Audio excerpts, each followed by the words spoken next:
ودخول وقت الصلاة فی حق من حدثه دائم، کہ اگر کوئی ایسا آدمی ہے جس کا وضو بار بار ٹوٹتا ہے، گیس کا مریض ہے، ہوا خارج ہوتی ہے ہر 2 منٹ کے بعد، 3 منٹ کے بعد، 4 منٹ کے بعد، یا پیشاب کا قطرہ نکلتا ہے ہر 3-4 منٹ کے بعد، یا کوئی ماں بہن ہے اور اسے حیض کے علاوہ جو خون ہوتا ہے وہ بھی آتا ہے۔ حیض کے علاوہ خون ہوتا ہے کوئی میرے بھائیوں؟ جی حیض کسے کہتے ہیں پہلے یہ تو بتائیں مجھے۔ جی ماہواری کو، ہر مہینے ہر جوان عورت کو 5 دن 6 دن 7 دن خون آتا ہے، اور ان دنوں میں وہ نماز نہیں پڑھتی، ان دنوں میں روزے رکھنے کی اجازت نہیں ہے، ان دنوں میں خاوند کو بیگم سے تعلقات قائم کرنے کی اجازت نہیں ہے۔ لیکن کئی عورتیں ایسی ہوتی ہیں جنہیں حیض کے خون کے علاوہ بھی خون آتا ہے، اس خون کو کہتے ہیں استحاضہ۔ کیا کہتے ہیں؟ پہلے خون کو کیا کہتے ہیں؟ حیض۔ اور حیض عورت کے جوان ہونے کی علامت ہے، تندرستی کی علامت ہے، صحت مند ہونے کی علامت ہے، اور استحاضہ عورت کے بیمار ہونے کی علامت ہے۔ استحاضہ کا خون آئے تو علاج کیا جاتا ہے، حیض کا خون نہ آئے تو علاج کیا جاتا ہے۔ کیوں نہیں آ رہا؟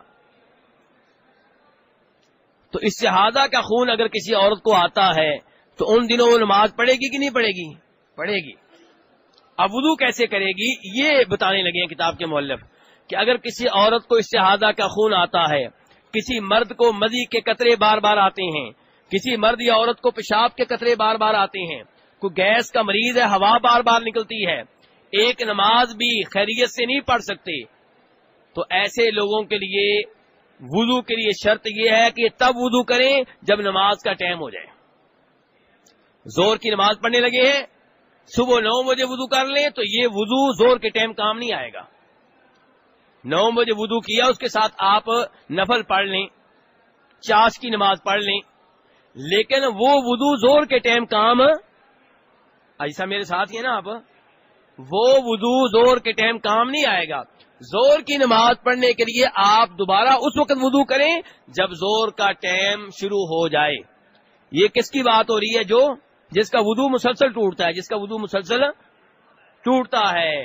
جو صحت مند ہے وہ 9 بجے وضو کر لے یا فجر کے وضو کے ساتھ زور کی نماز پڑھ لے، کوئی مسئلہ نہیں۔ بات ہو رہی ہے اس آدمی کی جس کا وضو بار بار ٹوٹتا ہے، تو اس کے بارے میں بات کر رہے ہیں کہ وہ جو نماز پڑھنے لگے گا اس نماز کے لیے وضو تب کرے جب اس نماز کا ٹائم شروع ہو چکا ہو، اذان ہوئی ہو یا نہ ہوئی ہو، ٹائم شروع ہو چکا ہو۔ ٹائم شروع ہو جائے پھر وضو کر لیں۔ اب چاہے وضو آپ کا ٹوٹتا بھی رہے تو کوئی حرج نہیں، کیونکہ آپ مریض ہیں۔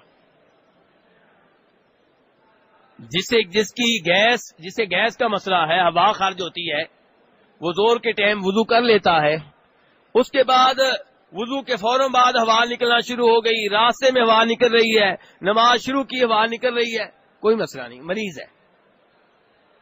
جس عورت کو استحاضہ کا خون آتا ہے وہ باتھ روم میں جائے گی جب نماز کا ٹائم ہو جائے، خون کے قطرے صاف کرے گی، شرمگاہ پہ کوئی کپڑا وغیرہ رکھے گی، پیمپر وغیرہ رکھے گی، اس کے بعد نماز پڑھے چاہے خون کے قطرے نکلتے رہیں۔ تو یہ 10 شرائط ہیں جن کا وضو سے پہلے خیال رکھنا ضروری ہے، اور یہ آخری شرط کی دلیل وہ حدیث ہے جو فاطمہ بنت ابی حبیش رضی اللہ عنہا کے بارے میں آتی ہے کہ یہ صحابی تھیں، انہیں خون آیا کرتا تھا، استحاضہ کا خون حیض کے علاوہ، تو نبی علیہ الصلوۃ والسلام کے پاس ان کا کیس آیا تو آپ نے کہا تھا ہر نماز کے ٹائم وضو کیا کرو، ہر نماز کے ٹائم وضو کیا کرو۔ اس حدیث کو امام ابو داؤد نے، ترمذی نے، بلکہ امام بخاری نے بھی روایت کیا ہے۔